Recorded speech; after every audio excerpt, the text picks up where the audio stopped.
নমস্কার, আমার নাম ব্রতজিৎ দাস। তো আজকে আমি আবারও এসেছি আপনাদের সামনে আমার নিজের লেখা একটি নতুন কবিতা নিয়ে। তো প্রথমে বলে রাখি যে কবিতায় ভুল ত্রুটি মার্জনীয়। আজ গুরু পূর্ণিমা।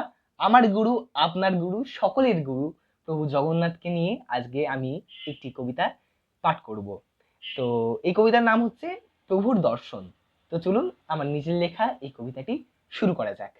গতানুগতিক ছন্দ ভেঙে বড় যে হলো স্বাদ, এবার রথের দিনেতে আমি যাব যে জগন্নাথ। সেথায় গিয়ে প্রভুর শনে স্থির করব মন, প্রভুর দেখাই হইবে আমার পাপের মোচন। তারপরেতে ঝোলা নিয়ে পুরীর ধামে যাই, শান্ত সৃজন পাখির কুজন সেথায় নিলেন ঠাঁই। সদাই মুখে হাসি গো তোমার কৃষ্ণ কালো বদন, সেই বদন দেখিলে গো প্রভু বন্ধ হয় না রোদন। কৃষ্ণ হৃদয়ে বক্ষে তোমার আজও যে প্রভু আছে, সেই স্পন্দন আজও যে প্রভু পুরীর ধামে যে বাজে। এই জগতের ভৃত্য আমি, থাকি যে বড় একা, এ দুঃখীরে দেবে গো প্রভু একটিবারের দেখা। রথের দিনে সেথায় ভাই বড়ই যে লোকারণ্য, ভিড়ের মাঝে প্রভুর দেখায় জীবন হবে ধন্য। রথের দিনে বহু কষ্টে মেন রোডেতে উঠি, জগন্নাথের রথ দেখতে পাগল হয়ে ছুটি।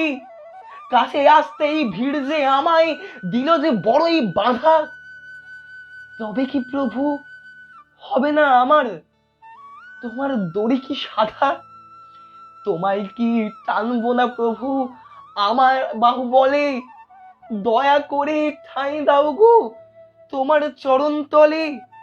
ভিড়ের মাঝে হঠাৎ করে চেঁচিয়ে আমি বসি, একটিবার দাও গো প্রভু তোমার রথের রশি। বহুদূর থেকে এসেছি আমি, একটু যে ছোঁয়া পাই, তোমার চরণ তলে গো আমায় একটু দাও গো ঠাঁই। যেই বলা সেই হঠাৎ করে শুরু হলো হুড়োহুড়ি, হঠাৎ করে চাকা সামনে আমি উল্টে পড়ি। চোখ খুলতেই হঠাৎ করে আমি হই অবাক, একটু আঁচড় লাগেনি যে মোর, একটু লাগেনি দাগ।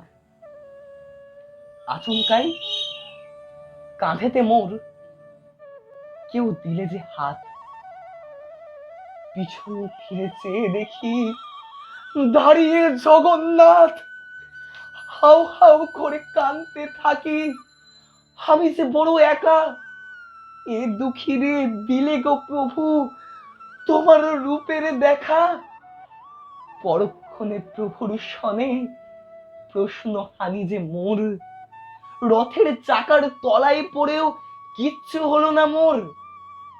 মুচকি হেসে প্রভু তখন দেখান আঙুল খানি, রথের চাকায় থেতলে গেছে আমার দেহখানি। নমস্কার।